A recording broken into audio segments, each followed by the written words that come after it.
অথচ আমরা দুনিয়ার লোভ লালসায় দুনিয়ার বাজারে আমরা ব্যস্ত হয়ে আছি, দুনিয়া দুনিয়া দুনিয়া করে বিরস্ত হয়ে আছি। আমাদের এক মুহূর্ত সময় নেই আখিরাতের কথা ভাবার জন্য। আল্লাহ পাক কোরআনের মধ্যে জানিয়ে দিলেন, ওয়ালতানজুরু নাফসুম মা কদ্দামাত লিগাদ, প্রতিটা নফসের উচিত পরকাল নিয়ে বেশি বেশি করে ভাবা। কেননা দুনিয়ার জমিনে তবুও তো আপনজনকে পাওয়া যায়, পরকালের জমিনে কেউ আপন হবে না। সবাই নিজেদের চিন্তায় নফসি নফসি করতে থাকবে। ওই ময়দানে মাশরে বাপ ছেলে হবে না, ছেলে বাপের হবে না, মা মেয়ের হবে না, স্বামী স্ত্রী হবে না। কি করছো তুমি? কেন দুষ্টুমি করছো? ভালোভাবে বসো, পকেটে ভরো। পকেট নেই তোমার?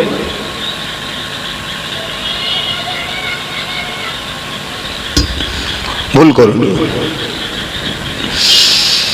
আল্লাহর রাহে তারা জীবনকে কুরবান করে দিয়েছে। তারা ইনসাফ, ইনসানিয়াত, মানবতা, গরিবদের পক্ষে দাঁড়িয়ে নিজেদের জান মালকে কুরবান করে দিয়েছে। আমরা কুরবান করা তো দূরের কথা, সেই রাসূলুল্লাহর ইসলামের ক্ষতি করতে চলেছে। এ যুবকেরা, তরুণীরা, বাপেরা, আল্লাহ নবী একদিন মদিনা নববী শরীফে বসে আছে। কে আছো বাবা? ইসলামের জন্য মাল দাও বাবা।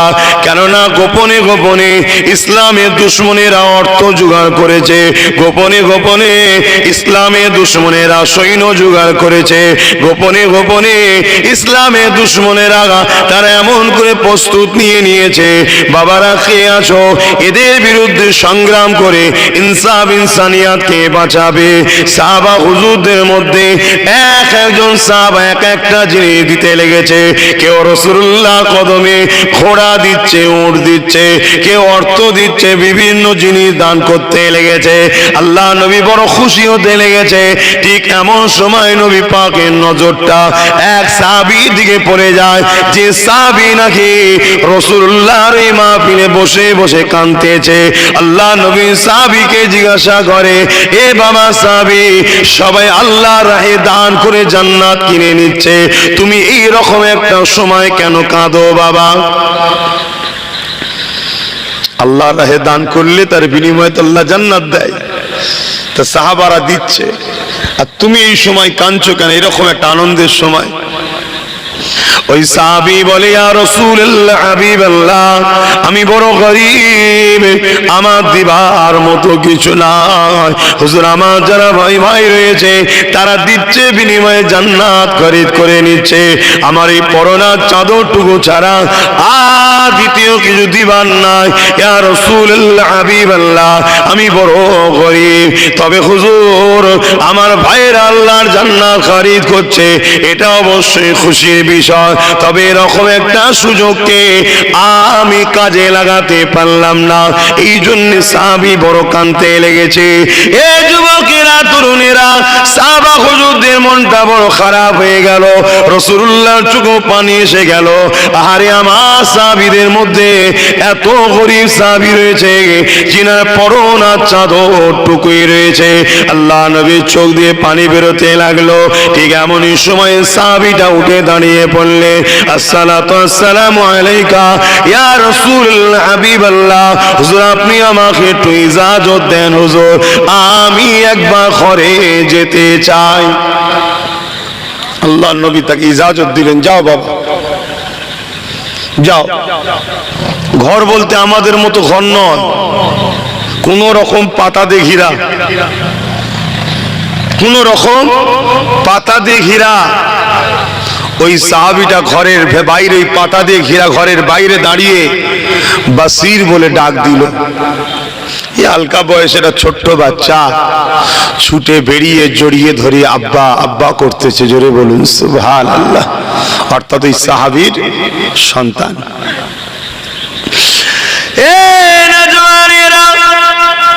আল্লাহ নবীর সাহাবীরা ওই বাচ্চার মাথায় হাত বুলায়, আর চোখের পানি গড়াতে গড়াতে দাঁড়িয়ে দিয়ে বুক দিয়ে পড়তে লেগেছে।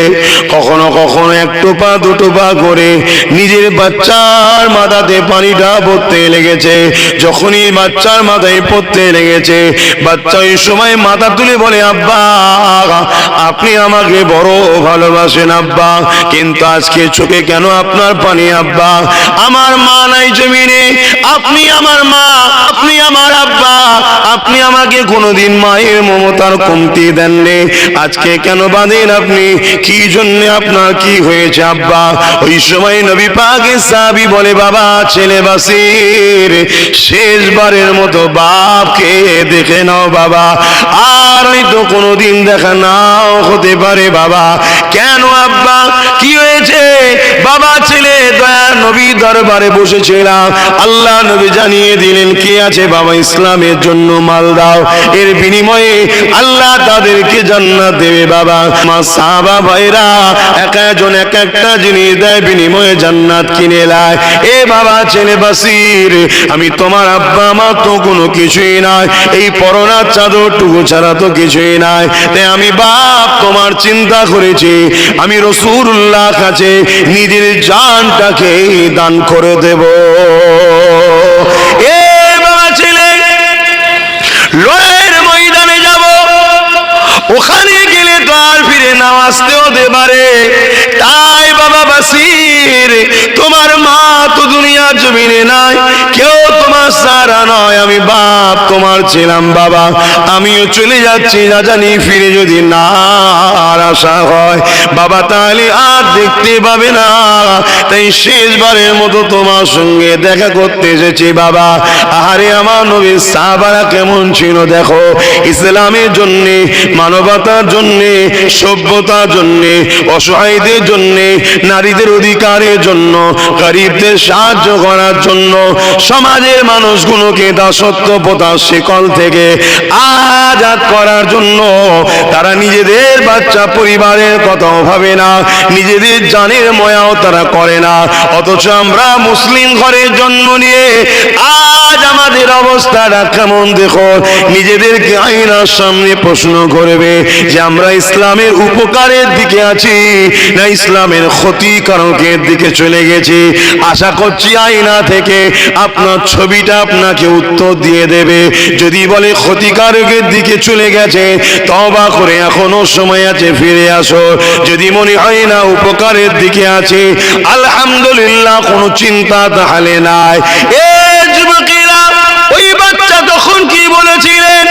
আমার আব্বা অবশ্যই জমিনে আমার মা নাই, আমার আম্মা জান ইন্তেকাল হয়ে গেছে, আপনি আমার মা, আপনি আমার আব্বা, আপনি আমার সব কিছু, আজ আপনি আমার কাছে ছুটে এসেছে আল্লাহ নবীর কাছে নিজের জানটাকে লিখাবার আগে, আমার আব্বা জান আপনি দেরি করবেন না, যান, চলে যান, চলে যান, এমন জায়গায় নাম লিখাতে যাচ্ছেন, দেরি করবেন না।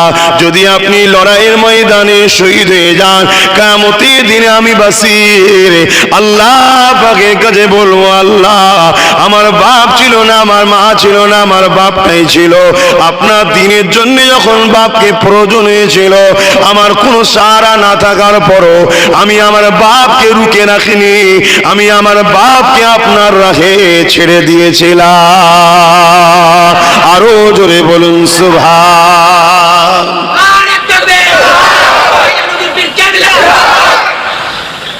আজ আমরা কি করছি? এই ওয়াকিয়া, এই ইতিহাসগুলো কেন শোনানো হয়? যাতে করে শুনে আমাদের মধ্যে একটা চেতনা ফেরে, পরিবর্তনের জন্য একটা চিন্তা ভাবনা আসে, এজন্যই তো শোনানো হয়। কিন্তু অস্ত হয়েই যাচ্ছে, হয়েই যাচ্ছে, হয়েই যাচ্ছে, পরিবর্তন হচ্ছে কই? আসেন আমার যুবকরা, যাক আলহামদুলিল্লাহ, তবুও তো আজকের যুবকগুলো মাহফিলে বসা ধরেছে, আগে এইটুকুও ছিল না, আগে এটাও ছিল না, এখন তবুও বসছে। আর একটুখানি আগিয়ে আগিয়ে আসেন, যাতে করে নামাজের দিকে পাওয়া যায়, রোজাতে পাওয়া যায়, দিনের উপকারে পাওয়া যায়, দিনের ক্ষতিকারকদের সঙ্গে যেন দেখা না যায়, এগুলো একটু করুন। কেন অনেক কষ্ট করেছে আমার রাসূল, আমার নবী, সাহাবারা, সাহাবী বড় খুশি হয়ে চলে গেলেন আল্লাহর নবীর দরবারে। হুজুর আমি জান্নাত কিনবো, জোরে বলুন সুবহানাল্লাহ। হুজুর আমি জান্নাত কিনবো, জোরে বলুন সুবহানাল্লাহ। বাবা তুমি কি এনেছো? তুমি তো বললে কিছু নাই।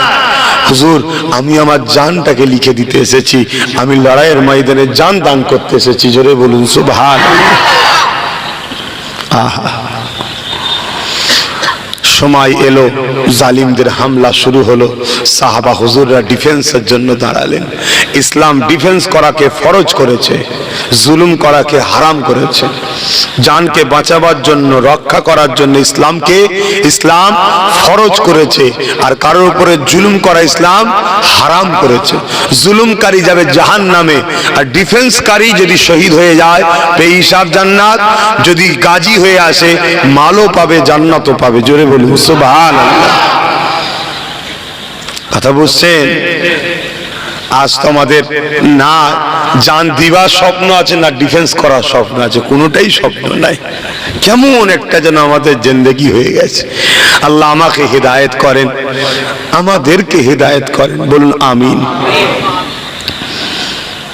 সাহাবা হুজুরদের ঘরে রাসূলে পাক রওনা দিলেন। যেদিন দিন আসলো, সমস্ত মক্কা মদিনার মানুষ অপেক্ষায় আছে, কবে ঘোষণা আসবে, যুদ্ধ হয়ে গেছে, সাহাবারা ফিরে আসবে।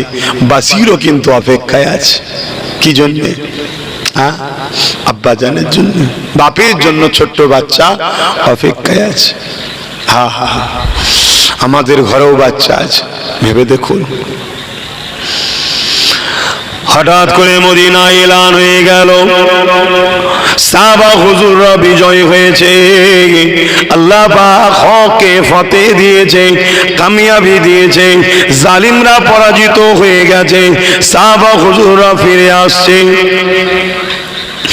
এরা জওয়ান তরুণেরা, এই ছোট্ট বাচ্চা বাসির খবরটা পেয়ে ছুটে গিয়ে মদিনার এক উঁচু টিলাতে দাঁড়িয়ে গেছে, যার তলা দিয়ে পাশ দিয়ে মদিনায় যাবার রাস্তা রয়েছে। ওই বাসির ওখানে দাঁড়িয়ে আছে। আব্বা জান যদি ফিরে আসে আব্বা বলে ডাকবো। একটা একটা একটা করে সাহাবী ফিরে যায়।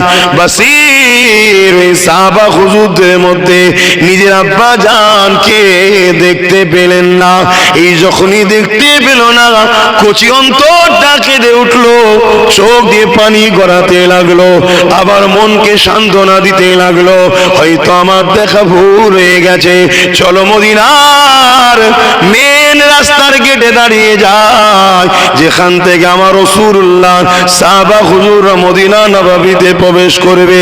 যখনই বাঁশি ছুটতে যায়, রাস্তায় বাধা হয়ে গেল। মাথাটা তুলে দেখে দিন দুনিয়ার বাদশাহ, দোনো জাহানের সুলতান নবী মুহাম্মদ রাসূলুল্লাহ দাঁড়িয়ে রয়েছে। আল্লাহ নবীকে দেখে ওই বাচ্চা বাসির বলতে লেগেছে, ইয়া রাসূলুল্লাহ হাবিবাল্লাহ, আমার আম্মা জান দুনিয়া জমিনে নাই, আমার আব্বা বড় গরীব ছিল। ইয়া রাসূলুল্লাহ আমার কাছে এসে বলেছিল, বাবা আল্লাহ আল্লাহ রাসূলের জন্য আমি লড়াইয়ের ময়দানে যাব, জানটাকে কুরবান করে দেবো বাবা। বাবা তাই আমি আমার আব্বাকে ছেড়ে দিয়েছিলাম। ইয়া রাসূলুল্লাহ হাবিবাল্লাহ, আজ সাহাবারা বিজয় হয়ে ফিরে আসছে। হুজুর আমি জানতে চাই আমার আব্বা জান কি ফিরে এসেছে? ওই সাহাবাদের কাতারে আমি আমার আব্বা জানকে দেখতে পেলাম না। ইয়া রাসূলুল্লাহ হাবিবাল্লাহ, আমার আম্মা নাই, আমার সারা হলো আমার আব্বা জান। এই যুবকেরা, দয়া নবী, রহমতের নবী এই কথাটা শুনে বাসিরের দিকে আর মুখ রাখতে পারলেন না। নবী আমার মুখটাকে ঘুরিয়ে নিলেন। যেদিকে মুখটা ঘুরিয়ে নিল, বাসির ঘুরে গিয়ে ওই দিকে হাজির হয়ে যান। ইয়া রাসূলুল্লাহ হাবিবাল্লাহ, আপনি চুপ থাকবেন না হুজুর, দয়া করে বলেন আমার আব্বা কি বেঁচে আছে?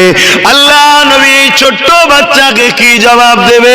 নবী আমার মুখটা আর একদিকে ঘুরিয়ে নিল, বাসির সেদিকে ঘুরে গেছে। আল্লাহ নবীর চোখ ভরা পানি গড়িয়ে গড়িয়ে গড়িয়ে দাড়ি মোবারক দিয়ে সেনাতে পড়তে লেগেছে। বাসির বুঝতে পেরে গেছে, জমিনে হাঁটু গেড়ে বসে পড়ে বলতে লেগেছে, আল্লাহ আজ আমি বাপ হারা মা হারা হয়ে গেলাম, এই জমিনে আমার আর কেউ নাই। রাসূলুল্লাহ চোখের পানি প্রমাণ করে দিয়েছে, এই জমিনে আমার আব্বা জান আর বেঁচে নাই। আজ আমার বাপও চলে গেল, আজ আমার মাও চলে গেল, আল্লাহ আমি একা হয়ে গেলাম, আল্লাহ আমার কেউ আর নাই। যখন রাসূলুল্লাহর সামনে এই কথা বলেছে, নবী আমার হাঁটু গেড়ে বসে গিয়ে ওই বাসিরকে বুকে জড়িয়ে ধরে বলেছিল, ও বাবা ছেলে রে, যদি ফাতুনে জান্নাত ফাতেমা জাহরা যদি তোমার বোন হয়, হযরত আয়েশা সিদ্দিকা যদি তোমার মা হয়, দোনোজানের সুলতান নবী মুহাম্মদ রাসূল যদি তোমার বাপ হয়, বাবা ছেলে তুমি কি খুশি নয়? বাসির চোখে পানি মুছে নিয়ে বলে, এই পরিবারের সঙ্গে সম্পর্ক করার জন্য একটা নয়, আবার যদি আল্লাহ ফিরিয়ে দেয় আমার আব্বাকে, আবার আব্বা যদি কুরবানি হয়ে যায়, হাজারো সম্পর্ক যদি কুরবান হয়, সবই হয়ে যায়, রাসূলুল্লাহ আমার আপন, এটাই যথেষ্ট। আরো জোরে বলুন সুবহান।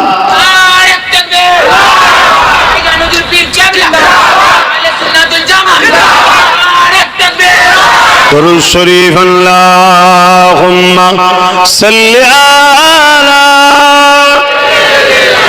সাইয়্যিদিনা মাওলানা মুহাম্মদ ওয়া আলা আলিহি আল্লাহুম্মা সাল্লি আলা, জোরে জোরে পড়েন,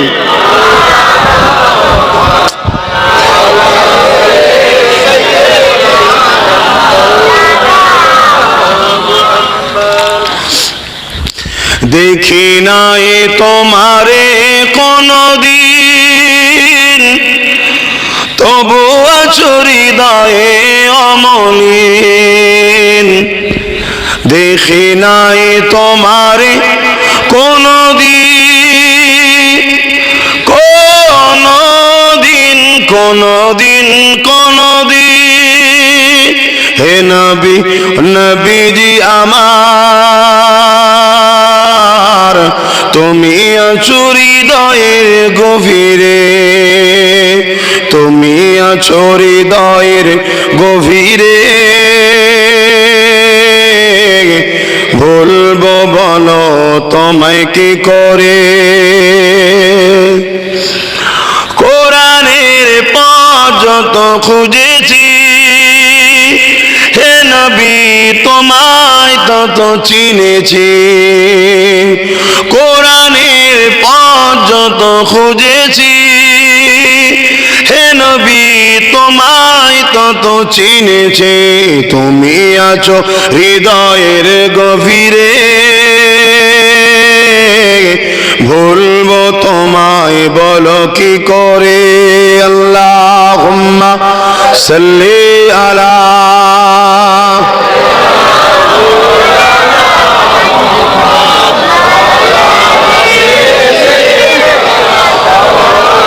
আমার আব্বা জানেরা, আমার পর্দা নিশিনা দূর দূরান্তে আম্মা বোনেরা, আমার ভাইরা, আমরা অনেক সহজ ইসলাম পেয়েছি, এজন্য গুরুত্ব নাই। আমাদের ঘরের ছেলেদের ধর্মের উপরে প্রেম ভালোবাসা গুরুত্বহীন হয়ে যাচ্ছে, আমাদের খেয়ালই নাই। চারিদিকে কিভাবে ডেমক পোকার মতো আমার ইসলামের উপরে একদল মানবরূপী পশুরা কুকুরে কুকুরে খাচ্ছে, আমাদের খেয়ালই নাই, কোনো লক্ষ্য নাই আমাদের। আমাদের লক্ষ্য শুধু নিজের পেট, নিজের পরিবার, নিজের বাচ্চা। আমার যুবকরা আসো, পেট আল্লাহ চালাবে, রিজিকের মালিক আল্লাহ। কখনো কখনো একটু ভাবো, আমার নবী যে দিনটা দিয়ে গেছে ওই দিনটার জন্য একটু ভাবো। ইসলামকে মজবুত করে ধরো। প্রথমে নিজেদের জীবনে ইসলাম আনো, ইসলামের কাতারে চলার চেষ্টা করো। চেষ্টা করতে গিয়ে 100টা কাজের মধ্যে 10টা হয়েছে, কিন্তু তোমার চেষ্টাই ছিল 100টা করার। আমার আল্লাহ এত দয়ালু, তোমাকে আল্লাহ কামিয়াবি করে দেবে। জোরে বলুন সুবহানাল্লাহ। কারণ হাদিস পাকের মধ্যে আছে, কোনো মানুষ যদি গুনাহ করার, অন্যায় করার নিয়ত করে, যে কোনো জায়গায় গান বাজনা হচ্ছে, যাত্রা সিনেমা হচ্ছে, যাব, ফেরেশতারা যেই লিখতে যায় আল্লাহ মানা করে, লিখো না। আবার কেউ যখন নিয়ত করে যে মাহফিল হচ্ছে তরলপুরে, আমি একটু যাব, যেই নিয়ত করে ফেরেশতারা চুপ থাকে, লেখে না। আল্লাহ বলে লেখো। ফেরেশতারা বলে আল্লাহ যাইনি তো এখন। আরে নিয়ত তো করেছে ভালো কাজের, লিখে দাও। বলুন সুবহানাল্লাহ। আর পাপের নিয়ত যখন করে আল্লাহ বলে লেখো না, যাইনি তো এখন। যদিও চলে যায়, পাপটা করেও ফেলে, আবার লিখতে যায় ফেরেশতা। আমাদের দয়ালু আল্লাহ বলে ফেরেশতা দাঁড়া, এখন লিখিস না। আল্লাহ পাপ করেছে তো, হ্যাঁ দাঁড়া না। রাত্রিরে পাপ করলে সকাল পর্যন্ত আল্লাহ সময় দেয়। শোনো যুবকরা, হালকা বয়সে যদি পাপ হয়ে যায়, যাত্রা দেখে ফেলেছো, সিনেমা দেখে ফেলেছো, গানে চলে গেছো, আর নোংরা নোংরা খারাপ জায়গায় চলে গেছো, আল্লাহ কি বলে শোনো, এ ফেরেশতা বান্দা করে ফেলেছে, ওকে সকাল পর্যন্ত সময় দে, ও যদি তওবা করে লাই তার আগে আমি আল্লাহকে মাফ করে দেবো। জোরে বলুন সুবহানাল্লাহ। দুঃখ এত খারাপ হয়ে গেছি, আমি তোমাদের কথা বলবো না, তোমরা অনেক ভালো মানুষ, আল্লাহ কারে বললে গায়ে লেগে যেতে পারে। সময় খারাপ, বা ওয়াজ করারও লাইন নেই, আর ভালো কথা বলারও লাইন আর নেই। আমরা তওবা করতেও ভুলে যাচ্ছি। পাপ করার পরে তওবা করতে হয়, ওই তওবাটা করতেও ভুলে যাচ্ছি। হাই হাই হাই, তওবা করো ভাইরা আমার। তওবাকারীকে আল্লাহ এত পছন্দ করে, যেন মনে হচ্ছে কোনো গুনাহই করেন, এইভাবে আল্লাহ তাকে মাফ করে দেয়। জোরে বলুন সুবহানাল্লাহ। হযরতে ফারুক আযম রাদিয়াল্লাহু তাআলা আনহু হুজুরের পিরিয়ডের একটা কথা মনে পড়েছে, শিক্ষার স্বার্থে তোমাদের কাছে বলছি শোনো। হযরত ওমর ফারুক রাদিয়াল্লাহু তাআলা খলিফা হলেন, অর্ধেক পৃথিবীর সুলতান, শাহ রাজা হলেন। হুজুর আইন পাস করলেন, কি আইন? মদ ব্যান্ড। মদ যদি কেউ পান করে তাকে অনেক শাস্তি দেওয়া হবে, ঘোষণা হয়ে গেছে। দোকান টোকান সব তো বন্ধই, এমনি কেউ গোপনে যে লুকিয়ে লুকিয়ে খেত সেটাও ভয়, সব বন্ধ। একদিন একটা যুবক ছেলে অন্য কোন সাইডে, শহর থেকে অনেক দূরে, এখন সে শরাব পান করে বোতল নিয়ে শরাব পান করতে করতে যাচ্ছে। আর হযরত ওমর ফারুক কোনো কারণে ওই রাস্তা দিয়ে যাচ্ছিলেন, আর ছেলেটা দূর থেকে দেখতে পেয়ে গেছে ওমর ফারুক আসছে, তো ভয় থরথর করে কাঁপছে। বিচার হবে, দোররা মারা হবে, বেতের আঘাত করা হবে, শাস্তি দেওয়া হবে। তো বোতলকে পিছনে নুকিয়ে তরতর করে কাঁপছে, চোখ দিয়ে পানি বেরোচ্ছে। হযরত ওমর ফারুক এসে দাঁড়িয়ে গেলেন, যে বলছে বাবা তুমি কাঁদছো কেন, কি হয়েছে তোমার, আর কি লুকোচ্ছ তুমি হাতে, বার করো। বার করেছে যখন ওমর ফারুক বলছে যে তুমি দুধ পান করছো রাস্তায় যেতে যেতে, কি ব্যাপার? ছেলেটা তো অবাক হয়ে গেছে, দুধ কোথায়, আমি তো মদ পান করছিলাম। ছেলেটা চেয়ে দেখে শিশিতে আর মদ নাই, দুধ হয়ে গেছে। জোরে বলুন সুবহানাল্লাহ। কি করে হলো? আল্লাহর কাছে তওবা করেছিল দিল থেকে, ওখানে দাঁড়িয়ে দাঁড়িয়ে, আল্লাহ ওমর ফারুকের হাত থেকে আপনি আমায় বাঁচান, আমি তওবা করছি, আর জীবনে মদ খাবো না। আল্লাহ তাই বাঁচিয়ে দিল। দেখুন, জোরে বলুন সুবহানাল্লাহ। তওবা করেন ভাই, অনেক কষ্টের পর ইসলাম এসেছে, সেই ইসলামকে আমরা শেষ করে ফেলছি।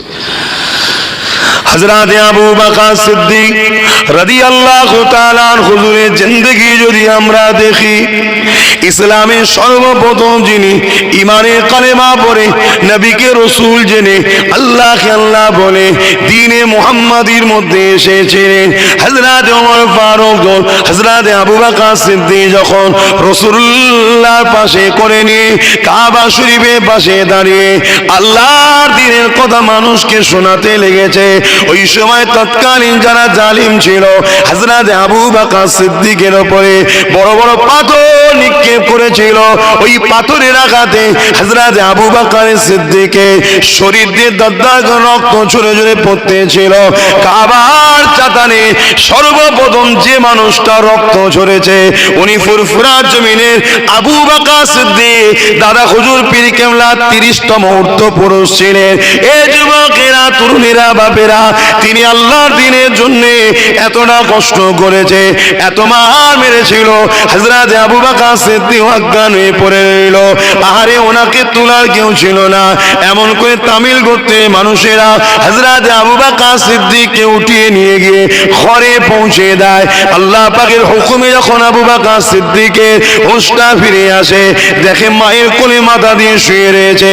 হুঁশটা ফেরার পরে সর্বপ্রথম জবানে যে কথাটা বলেছিলেন, ইয়া উম্মি কাইফা হালুন নবী, আমার আম্মা জান, আমার নবী কেমন আছে?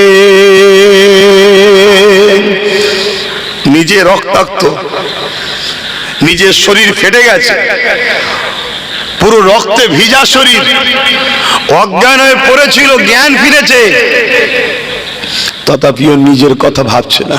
কেন? তারা নিজেকে নিজের থেকেও রসুলকে বেশি ভালোবেসেছে। জোরে বলুন সুবহানাল্লাহ।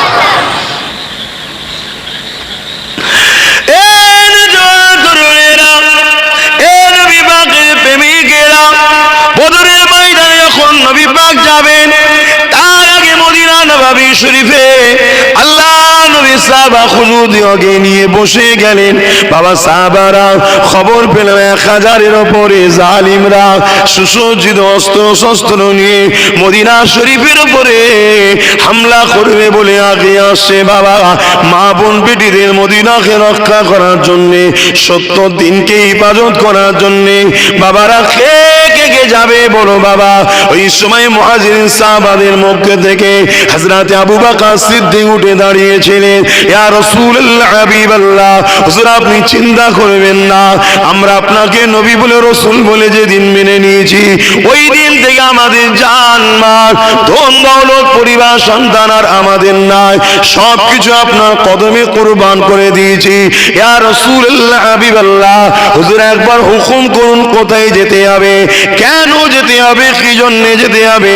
হুজুর কোনো প্রশ্ন করব না, শরীরে যতক্ষণ জান থাকবে আপনার জন্য ওই জানটাকে দিবার জন্য আমরা ব্যস্ত হয়ে থাকি। আল্লাহ নবী বড় খুশি হয়ে গেলে, নবী আমার মুহাজিরিনদের কাছ থেকে উত্তর পেয়ে গেল। আনসারী সাহাবাদের দিকে আল্লাহ নবী তাকিয়ে রইলেন। আনসারী সাহাবাদের মধ্যে দেখে হযরত সাদ ইবনে মায রাদিয়াল্লাহু তাআলা হুজুর আমার উঠে দাঁড়িয়ে বললে, আল্লাহ নবীকে সালাম দিয়ে বলতে লাগলে, ইয়া রাসূলুল্লাহ, হাবিবাল্লাহ, মক্কা জালিমরা যখন আপনাকে জানে মারতে চেয়েছিল, মক্কা জালিমরা যখন আপনাকে দুনিয়া থেকে সরিয়ে দিতে চেয়েছিল, ইয়া রাসূলুল্লাহ, ইয়া হাবিবাল্লাহ, আপনি মক্কা ছেড়ে দিয়ে ইয়াসরিব মদিনাতে এসেছিলেন। এই খবর পাওয়ার সাথে সাথে আমরা আনসারীরা মদিনার বর্ডারে মাসকে মাস অপেক্ষায় করেছি, কবে আপনি আসবেন, কবে আপনি আসবে। যেদিন আমরা এসে পেয়েছি আপনাকে, মানুষ সাত হাতে পেয়ে জানা খুশি হয়, আপনাকে পেয়ে তার থেকে বেশি আমরা মদিনার মানুষ খুশি হয়েছি। ইয়া রাসূলুল্লাহ, হাবিবাল্লাহ, আপনার হাতে আমরা হাতটা দিয়েছি, আপনাকে নবী বলে, আপনার কথাতে আল্লাহকে আল্লাহ বলে, আল্লাহকে আল্লাহ বলে, আপনাকে নবী বলে ঈমানের কালেমা পড়ে নিয়েছি। ইয়া রাসূলুল্লাহ, হাবিবাল্লাহ, সেদিন থেকে আমরা আমাদের জান মাল আপনার কদমে কুরবান করে দিয়েছি। ইয়া রাসূলুল্লাহ, আপনি একবার হুকুম করুন, আমরা মুসা নবীর উম্মতের মতো নয়। মুসা নবী তার উম্মতদেরকে বলেছিল, চলো কুস্তুনতুনিয়াতে যেতে হবে, যেটাকে আজকে প্যালেস্তাইন বলা হয়। মুসা নবীর উম্মতেরা বলেছিল, ছিল, ও মুসা তুমি আর তোমার আল্লাহ লড়াই করতে যাও, আমরা নাই, আমরা যাব না। ইয়া রাসূলুল্লাহ হাবিবাল্লাহ, আমরা ওই রকম নয়, আমরা আমাদের নিজেদের সিনাগুলোকে আপনার জন্য ঢাল বানিয়ে ঘিরে রাখবো। ইয়া রাসূলুল্লাহ, যতক্ষণ আমরা থাকবো আপনার শরীরে কোনো আঁচ হতে দেব না। আরো জোরে বলুন সুবহান। আজকে আমাদের অবস্থা ভাবুন, সেই নবীর ওয়ারিস হচ্ছে আলেমরা, আজকে সেই আলেমদের উপরে দুনিয়া জুড়ে অত্যাচার হচ্ছে, আমার বাংলাতেও হচ্ছে। আমরা সেই আলেম নবীর ওয়ারিসদের পাহারা দিই না, তাদেরকে ঘিরে রাখি না, তাদের জন্য কথা বলি না, লড়াই করি না। আমরা লড়াই করি কাদের পক্ষে? চোর, বদমাই, লুটেরা, জালিমদের পক্ষে লড়াই করছি, তাদের জন্য জানতে দিচ্ছি। অথচ নবী বললেন আল উলামা ওয়ারাসাতুল আম্বিয়া, নবীর ওয়ারিস হলো আলেমরা। কোন আলেম? যে আলেম আপনাদেরকে নবী চিনায়, এক কথায় যে আলেম সব চিনাই নবী চিনায় না, ওই আলেম নবীর ওয়ারিস নয়। যে আলেম নবীকে চিনায়, জানবেন ওই আলেম হলো নবীর ওয়ারিস। ওদের জন্য যদি আপনি নিজেকে কোরবান করতে পারেন, মনে রাখবেন আপনি রাসূলুল্লাহর ওয়ারিসের জন্য কোরবান করেছেন। হাকিকাতে রাসূলুল্লাহর জন্যই করলেন। কেন? নবীর ওয়ারিস বলেই তো করেছিলাম। জোরে বলুন সুবহানাল্লাহ। আতে ভাবেন, কেন এই সমাজে হক কথা আস্তে আস্তে তো বলনেওয়ালাও কমে যাচ্ছে। রসুলের কথা, দিনের কথা, ইনসাফের কথা, ইনসানিয়াতের কথা, নবীর প্রেম, ইমান, ইমানের কথা আস্তে আস্তে বলাই কমে যাচ্ছে। কেন কমে যাচ্ছে বাপ ভাই? এই কারণেও একটা কারণ কি, আলেমরা দেখছে আমাদের পাশে, আমাদের সাধারণ ছেলেরা নাই। আমাদের ছেলেরা তাদের পাশে চলে গেছে, যারা আমাদের ছেলেদেরকে সামান্য ভিক্ষা দিয়ে তাদের দিকে করে নিয়ে, তাদের যারা আমাদেরকে মিটাতে চায়, আমাদেরকে শেষ করতে চায়। আজকে দেখুন না, আমার বাংলা, আমার দেশ, যে কোনো আমাদের চোখের সামনে আসছে, দেখতে পাচ্ছি। দূরের খবর হয়তো নাও পেতে পারে, কিন্তু চোখের সামনে যেগুলো আমরা দেখতে পাচ্ছি, প্রতিটা দেখুন আলেম, উলামা, পীর সাহেব, মুফতি সাহেব, ইমাম সাহেবদের ঘরে গোলাম বানানো হয়ে গেছে। আমার কথা কি ভুল হচ্ছে? দেখো, গোলাম বানানো হয়ে গেছে। সামান্য কিছু ভিক্ষা দিয়ে হোক, কাউকে ভয় দেখিয়ে হোক, কাউকে প্রেশার দিয়ে হোক, কার নামে মিথ্যে মামলা করে হোক, যেমন করে হোক, গোলাম বানিয়ে রাখা হয়েছে। এই আমার ইশারায় কথা বলবে, আমি যেটা বলবো সেটাই ঠিক আছে। দিন ইসলামের কথা না বললে তোমার হুজুরি চলবে না, তোমার ইমামতি চলবে না, তোমার মুফতি সাহেবের চলবে না। বলো, আমার দিকে ব্যালেন্সটা রেখে বলবে। শুনছেন না? শোনেন, আমার দিকে ব্যালেন্সটা রেখে বলবে। পুরো রাসূলুল্লাহর হয়ে বলার দরকার নেই, পুরো কোরআন সুন্নাহর হয়ে বলার দরকার নেই। কোন রকম না বললে লোক ধরে ফেলবে, বলতে হয়। বলো, হক কথা বলার লোক আছে, বলো। কি গো, সারা দিচ্ছ নি কেন? ঘুমিয়ে ঘুমোচ্ছ নাকি? আমার কথাই অসুবিধা হচ্ছে, কষ্ট লেগে গেল? বলো, আমি ভুল বলছি? দেখো, পারফেক্ট দেখো, একটু আগে গিয়ে আসেন। দরুদ শরীফ আল্লাহুম্মা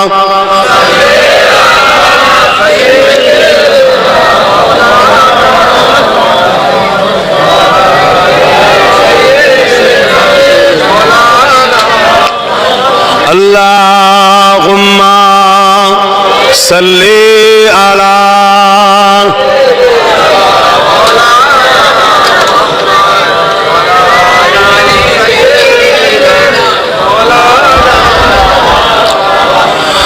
रातें भी मदीने की, बातें भी मदीने की, रातें भी मदीने की, बातें भी मदीने की, जीने में जीना है, क्या बात है जीने की।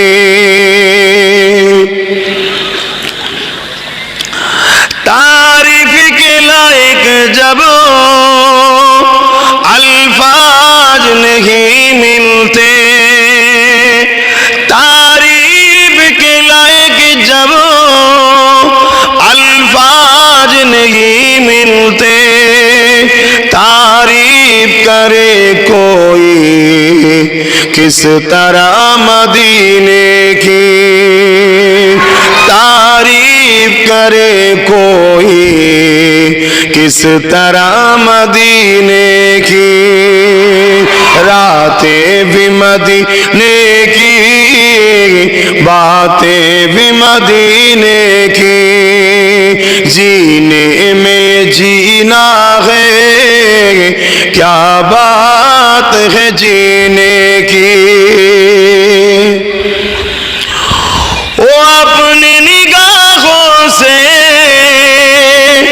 मस्ताना बनाते हैं वो अपनी निगाहों से दीवाना बनाते हैं जहमत भी नहीं देते मैं खार को पीने की जहमत नहीं देते मैं खार को पीने की रातें भी मदीने की बातें भी मदीने की अल्लाहुम्मा सल्ली अला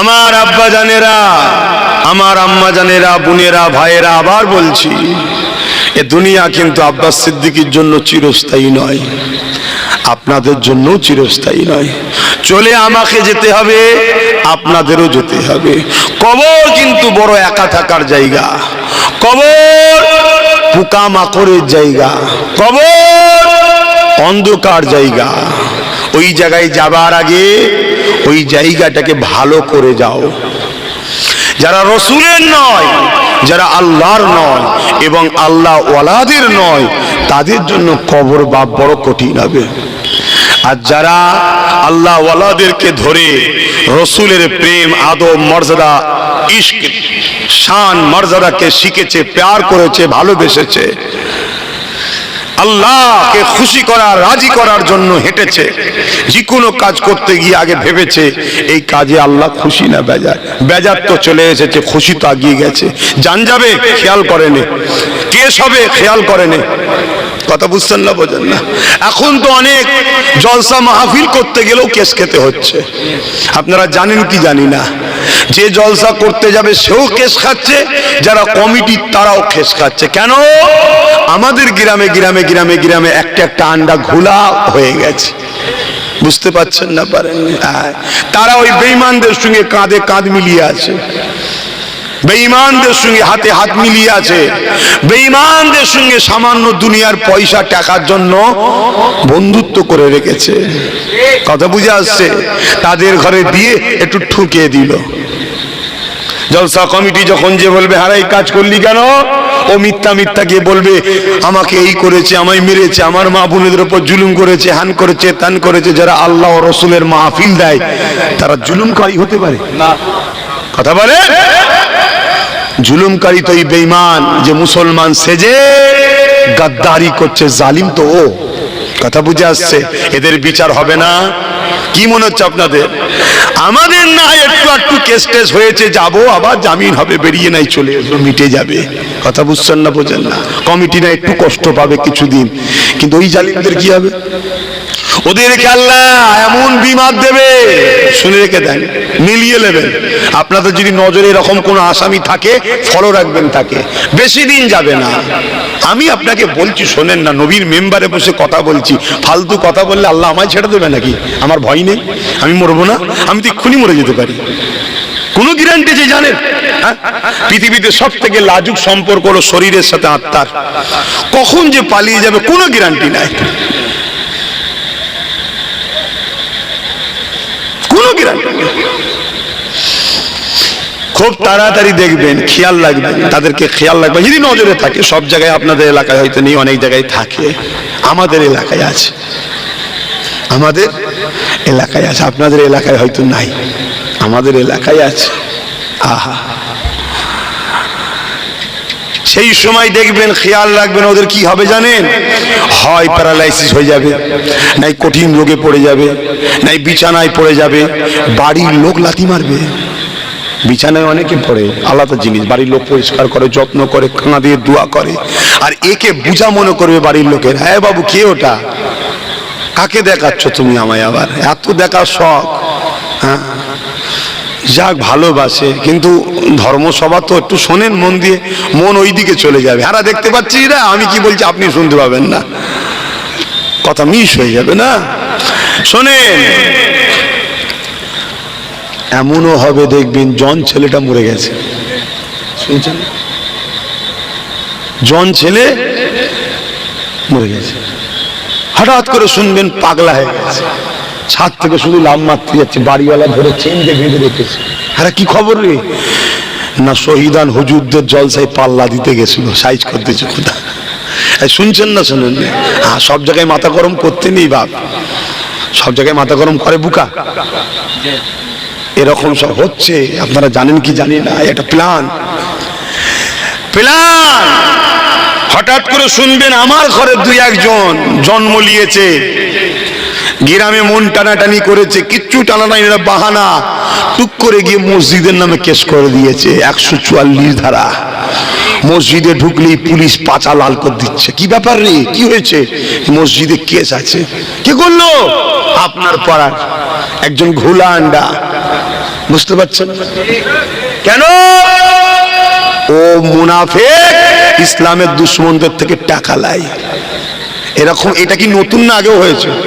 জোরে বলে, যুগ যুগ ধরে চলে আসছে। আর আমরা বারবার ঝাড় খাই কেন? আমরা এই ঘোলাগুলোকেই প্রথম প্রথম বিশ্বাস করি, আবার আর ঘোলাগুলো বাজার করে লাই। আমাদেরকে দেখিয়ে ও শেকড়টা মাটির অনেক নিচু পর্যন্ত পুঁতে দেয়। ওর সাথে জালিমদের জুলুমের পাওয়ার থাকে ঘোলাদের সাথে। আমাদের হাতে পাওয়ার নেই, আমরা কিছু করতে পারিনি। তাই পাওয়ারের দরকার আছে না নাই? হ্যাঁ, পাওয়ারের দরকার বাপ। শিয়াখালায় দেখবেন তেল পাম্পে গাড়ি সার্ভিস হয়, দেখেছেন না? ওই ভারী গাড়িটা দেখবেন চো করে একটা বীজখানের পাইপ তুলে দিচ্ছে। কিসের জোরে তুলছে ভাই? পাওয়ার, প্রেসার, পাওয়ার। পাওয়ার পাওয়ার না হলে হয়নি বাপ, পাওয়ার দরকার। কি গো, আমার কথা কি ভুল লাগছে? আমি তো কাউকে জোর করে ডাকিনি, বললাম বাবা যার যার ভালো লাগবে আয়। আস্তে আস্তে আস্তে আস্তে আল্লাহ কারে মজলিস ভরে গেছে, বলুন মারহাবা। আমি তো কাউকে জোর করে ডাকিনি। আপনারা তো জানেন আব্বাস সিদ্দিকী কোন ধরনের লোক, তারপরেও যখন এসেছেন একটু তো মেনে নিতে হবে। কষ্ট হলেও তো কিছু করার নেই, হজম করতে হবে। কি আপনি তো জানেন করেলা খেলে মিষ্টি হবে না, তেতুই হবে। তো খাবার যখন নিয়ত করেছেন একটু মুখ বেঁকে বেকুক, কিন্তু গিলতে তো আপনাকে হবে। গালে যখন দিয়েছেন, লোক সমাজে উগলাবেন নাকি? কি তাতে একটু কষ্ট লাগলেও কিছু করার নেই। তবে এতটুকু বলতে পারি, মিষ্টি নয় তো কি হয়েছে, করেলাতে আপনার রোগ নেই, সুগার হবে না, টেনশনের কোনো কারণ নেই। আব্বাস সিদ্দিকীর কথা একটু করেলার মতো লাগে, ভয় খাবার কিছু নেই। যদি হজম করতে পারেন খুব ভালো হবে, খুব ভালো, শরীরের জন্য উপকার হবে। তোরা দুজন ভাই ভাই, বাহ, ভালো মিল আছে তোদের দুজনের। আহা, আল্লাহ কবুল করেন। আমার আব্বা জানেরা, আমার বলার উদ্দেশ্য এটাই, আমরা নবীর দিনের ক্ষতিকারক হয়ে যাচ্ছি। আমরা এই নবীর দিনের আলোচনার মাহফিলকে কেস করছি। আমরাই মসজিদ মাদ্রাসার জায়গা জমি নিয়ে জুলুম অত্যাচার করছি, কেস কামারি করে ফেলছি। আল্লাহ কিন্তু ছাড় দিয়েছে, ছেড়ে দিচ্ছে না, বিচার কিন্তু আল্লাহ করবে। আপনারা খোঁজলি দেখুন, খোঁজলেন। আমি আমার কথা বলছি, জলসা করতে যাওয়ার জন্য আমার নামও কেস হয়, কথা বুঝে আসছে? দিনের কথা বলবো। ইসলাম কখনো কারো উপরে জুলুম করা, কষ্ট দিয়া কারো বিরুদ্ধে বলা শিখাই না ইসলাম। আমরা বলি না, তাই বলেছেন নাকি কোনোদিন শুনেছেন? না। কিন্তু ইসলাম মদকে হারাম বলেছে, আমরা হারাম বলি। মদকে যারা সাপোর্ট করে তাদেরকে সাপোর্ট করতে ইসলাম হারাম করেছে, আমরা হারাম বলি। এটা বলবো না? বলবো না? ইসলাম চুরি করাকে হারাম বলেছে, আমরা হারাম বলি। চোরকে সাপোর্ট করতে ইসলাম হারাম বলেছে, আমরা হারাম বলি। আর এখন তো চোরেদের হাতেই ক্ষমতা। চোর বলে রে আমার বিরুদ্ধে বললো মনে হচ্ছে, আরে না না, আমার ইসলাম বলছি, আমি কেন তোমার বিরুদ্ধে বলতে যাবো? আমার কি ইন্টারেস্ট আছে? তুমি আমার কে হও? তুমি কি আমার কিছু চুরি করেছো নাকি? না, তাহলে আমার সাথে তোমার কি আছে? ইসলাম চুরিকে হারাম বলেছে, ইসলাম চোরকে সাপোর্ট করা হারাম করেছে, ইসলাম সমাজে গরিবদের ঘরে জুলুম করা, লুটা হারাম করেছে, তো এগুলো আমরা বলবো না? কি বল? কিন্তু না, সে কথা বলার আর জায়গা নেই। কেন নেই? আমার ঘরে কিছু আন্ডা ঘোলা হয়ে গেছে, এই ঘোলা আন্ডার দুর্গন্ধে এলাকায় টিকা যাচ্ছে না। ঘোলা আন্ডার দুর্গন্ধ কত খাতারনাক হয় মুরব্বী জানেন আপনি? ওই যে মুরব্বী আমার বসে আছে, জানেন তো নাকি? হ্যাঁ, ঘোলা আন্ডার গন্ধ বিরাট গন্ধ বাবা। আহা, আসেন বাবারা, আবার আলোচনার দিকে ফিরে যাই। আল্লাহ নবী, নবী দয়া নবী, নবী আমার দিনের জন্য নিজে খোদ কত কষ্ট করেছে। আল্লাহ নবী তাইফে জমিনে গেলেন। বাবারা, তোমাদের কাছে এক আল্লাহর বাণী নিয়ে এসেছে, ইনসাফের কথা নিয়ে এসেছে, ইনসানিয়াতের কথা নিয়ে এসেছে, সভ্যতার কথা নিয়ে এসেছে, মানবতার কথা নিয়ে এসেছে, প্রেমের কথা নিয়ে এসেছে। এ বাবারা, আমি রাসূলুল্লাহকে তোমরা আঘাত করো না, কিন্তু তাইফে মানুষেরা আল্লাহ নবীকে পাথর ছুঁড়ে ছুঁড়ে মারতে লেগেছে। নবী পাকের শরীর মোবারকে যেখানে যেখানে পাথর লাগে ওখানটা ফেটে গিয়ে রক্ত ঝরতে লেগেছে। ভেবে দেখো যুবকেরা, আল্লাহ দিনার জন্য কায়নাতকে বানিয়েছে, এই আসমান আল্লাহ আমার নবীর জন্য বানিয়েছে, এই জমিন আল্লাহ নবীর জন্য বানিয়েছে, ফেরেশতা আল্লাহ বানিয়েছে নবীর জন্য, আরশ বানিয়েছে, কুল কায়নাত আল্লাহ বানিয়েছে নবী মুহাম্মদ রাসূলের খাতিরে। সেই নবী পাকের উপরে জুলুম হতে লেগেছে। নবী পাক আমার অজ্ঞানে পড়ে রয়ে গেলেন, সাহাবা খোঁজমন করে ফেরেশতারা কাঁদতে লেগেছে। এই জমিনের দুটো দৃশ্য দেখে আল্লাহর ফেরেশতারা বড় কেঁদেছিল। একটা আমার রাসূলুল্লাহ তাইফে জমিনের ওয়াকিয়া, আর একটা হলো আব্বা জান ইব্রাহিম আর ইসমাইল হুজুরের ওয়াকিয়া।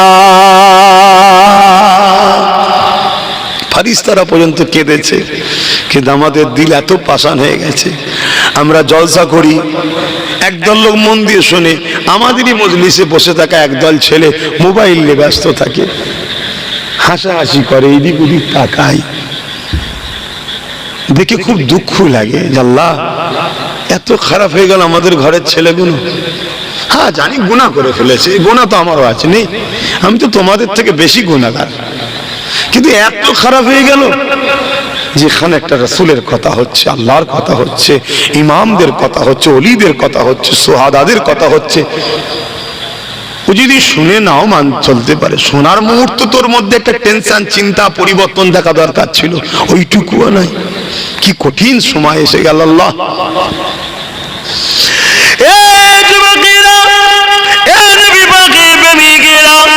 আল্লাহ নবী অজ্ঞান চৈতন্য হয়ে পড়ে রয়ে গেলেন।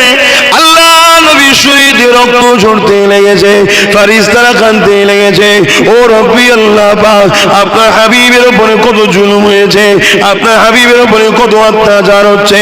আপনি সবার থেকে জিনাকে বেশি ভালোবাসে, সেই নবীর উপরে এত অত্যাচার জুলুম হতে লেগেছে। আল্লাহ পাক, আপনি এখনো কেন খামোশ চুপ হয়ে আছে? আল্লাহ, আপনি এখনো কেন সবর হয়ে আছে? এইভাবে ফেরেশতারা রব্বুল আলামিনের কাছে বলতে লেগেছে।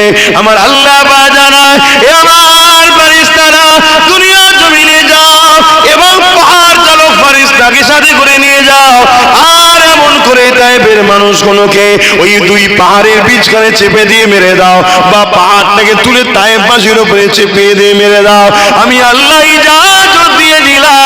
তবে শোনো বাবা ফেরেশতা, শোনো শোনো, দুনিয়া জমিনে যাবার পরে আগে আমার হাবিবের কাছে যাবে, আমার হাবিবকে যে আমার সালামটা দেবে এবং এই কথাটা শোনাবে। যদি আমার হাবিব রাজি হয় তাহলে আমি আল্লাহ পাক ফয়সালা তো দিয়ে দিলাম, কিন্তু আমার হাবিবকে আগে শোনাবে।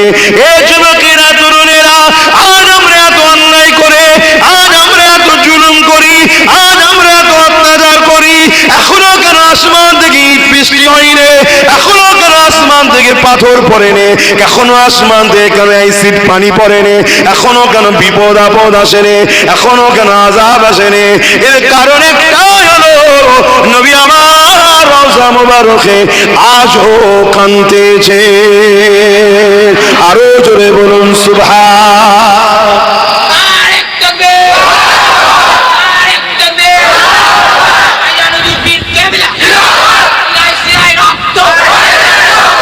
আচ্ছা ওইটাই গেলে না দিলে হতো না? না ওটা একটু বাইরে দিলে হতো না? না ওটা একটু বাইরে দিলেই হতো তো। কথাটা শোনো, সবাইকে নিয়ে দিই আমার সমাজ তো, সবাইকে নিয়েই তো আমাদের সমাজ নাকি? এখানে হয়তো, এখানে না হলো কোনো জায়গায় হয়তো এমন 5টা লোক আছে ভালোবাসে, সবটাই পছন্দ করে, কিন্তু এই স্লোগানটা তার হয়তো একটু ধর্ম সবাই দিওয়াতে একটু খটকা লাগে, ঠিক না? তা এইটার বাইরে দিলেই তো হয়। কথা বুঝেছে? হারাম না, ভুলও নয়, কিন্তু সবাইকে নিয়েই তো আমাদের চলতে হয়। তো সবার কথাটা একটু ভেবে একটু বাইরে দিলে হয়, ঠিক আছে? মনে থাকবে? হ্যাঁ, কত সুন্দর আমাদের ভাই, আমার সব বোঝে ছেলেগুলো, একটু বুঝাতে হবে, বুঝালেই আল্লাহ তারা সব বুঝে যায়। আল্লাহ পাকে ফেরেশতারা চলে আসলেন, আমার নবী পাককে সালাম দিলেন। আমার নবী পাকের মুশফিল রাসূলুল্লাহকে সালাম দিলেন, দিবার পরে বলছেন, হুজুর পাহাড় বহনকারী, পাহাড় চালক ফেরেশতা নিয়ে এসেছি, আল্লাহ ইজাজত দিয়ে দিয়েছে, শুধু আপনার রায়ের অপেক্ষায় আছি। কি জন্যে বাবা? এই তায়েববাসীকে 2 পাহাড়ের বিচখানে দিয়ে চেপে মেরে দেওয়া হবে, বা এদের উপরে পাহাড়কে চাপিয়ে দেওয়া হবে। আহা,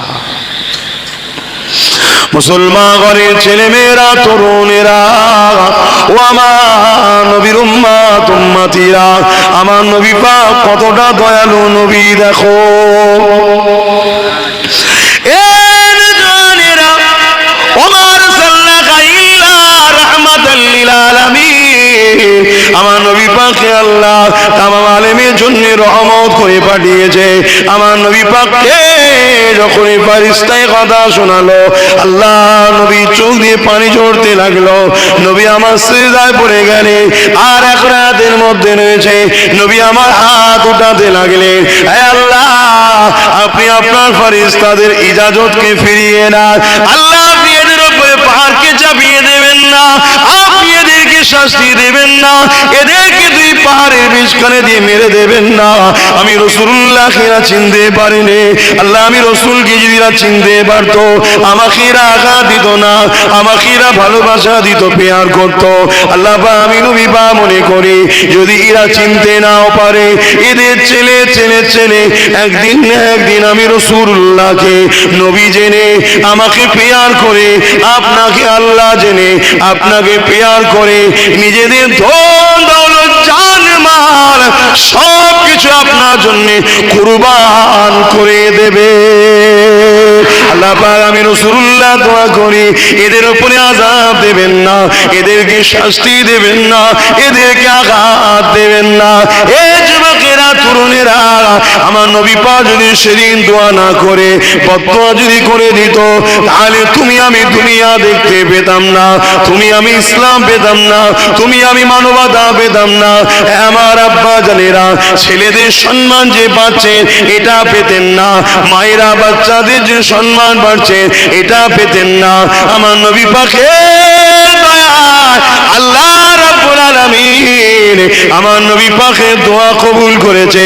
দেখো না সেই তায়েফের জমিনে আজকে দিনের প্রতিটা বাচ্চা বাচ্চা সবাই নবী নবী নবী নবী নবী নবী নবী নবী নবী করছে। শুধু নবী নবী নয়, পৃথিবী থেকে যারা নবীর প্রেমে যায় ওই তায়েফের মানুষেরা তাদেরই সেবা ভালোবাসা দেয়। আরো জোরে বলুন সুবহান। ভাবেন আল্লাহ আমাদের সকলকে বুঝার তৌফিক দেন, বলুন আল্লাহুম্মা আমিন। সেই নবীকে পিয়ার করেন ভাই। আমার এতটুকু আর্য আপনাদের কাছে, এমন লোকেদের সঙ্গে দল করবেন না যাদের সঙ্গে দল করার জন্য আপনার নবীর দ্বীনের ক্ষতি হচ্ছে। এমন লোকেদের সঙ্গে বন্ধুত্ব করবেন না যাদের সঙ্গে বন্ধুত্ব করার জন্য আপনার নবীর দ্বীনের ক্ষতি হচ্ছে। এমন লোকেদেরকে সহযোগিতা করবেন না যারা আপনাদের সহযোগিতা নিয়ে আমার রাসূলুল্লাহ দ্বীনের ক্ষতি করছে। এক কথায়, আপনি ইসলামের যদি সব কাজ বিশ্বাস করে আপনি যদি ইসলামের সব কাজকে, রসুলের সব কাজকে বিশ্বাস করেন, আপনি ঈমানদার। এবারে পালন করার চেষ্টা করছেন, সবটা করতে পারেননি, যেগুলো বাদ যাবে ওর জন্য গুনাহগার হবেন, বেঈমান হবেন না। কিন্তু নবীর দ্বীনের যদি যাররা পরিমাণ ক্ষতি করে ফেলেন বা ক্ষতিকারকদেরকে সাপোর্ট করে তাদের দ্বারা যদি ক্ষতি হয়, আল্লাহ আপনাকে বেঈমান বানিয়ে তুলবে, চির জাহান্নামে থাকতে হবে। এতটুকু কথা মাথায় থাকবে তো? কথা বুঝছেন?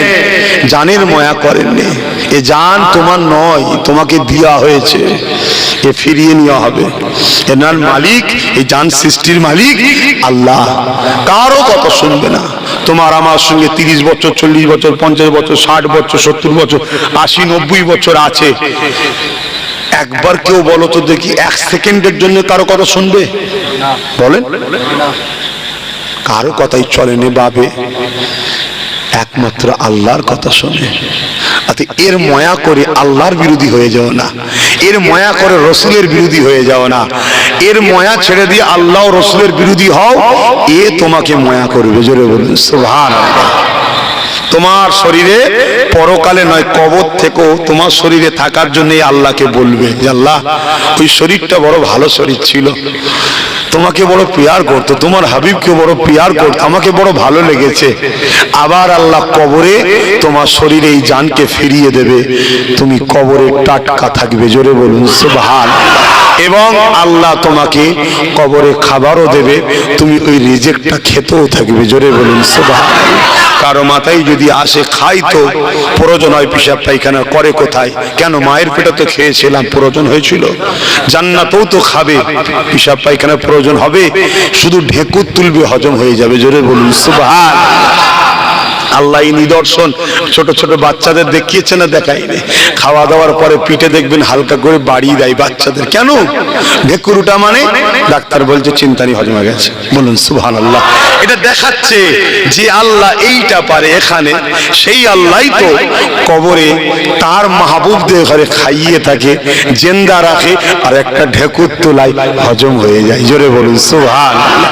এর জন্য পেশাব পায়খানার প্রয়োজন হয় না। আল্লাহ কোরআনে তাই বলছে তো, ওয়ালা তাহসাবান্নাল্লাযীনা কুতিলু ফী সাবিলিল্লাহি আমওয়াত বাল আহইয়াউ ইনদা রাব্বিহিম ইউরযাকুন। হে পৃথিবীর মানুষ, যারা আমার রাহে কুরবান হয়েছে, আমার জন্য দিবানা হয়েছে, আমার জন্য পাগল হয়ে গেছে, আমি ছাড়া কিছু বোঝে না, আমি ছাড়া কিছু ভাবে না, আমি ছাড়া কিছু দেখে না, আমি ছাড়া কাউকে ভয় করে না, এরা হলো আমার পাগল। এদের মরণটাকে তোমরা সাধারণের মতো মরণ, মৃত বলো না, এরা জীবিত। এবং শুধু জীবিত নয়, এদের কবরে আমি রিজিক দিই, ওরা খায়। জোরে বলুন সুবহানাল্লাহ। আরো পিছন থেকে জোরে বলুন নারী দিবে। সুহাদা হুজুর সুহাদা হুজুরদের বাৎসরিক সালে সওয়াব নারী দিবে। যদি হুঁশ না ফেরে, এই জায়গায় আগামী দিন জলসা হবে না, এই জায়গাও দখল হয়ে যাবে। বাপ আব্বাস সিদ্দিকীর কথা বড় তেতো লাগে, কিন্তু হাড়ে হাড়ে একটু একটু বুঝতে পারছে, কিন্তু আরো বুঝতে হবে যদি না শুধরে যাও। আর শুধরে গেলে কোনো অসুবিধা নেই। তাহলে কি করতে হবে?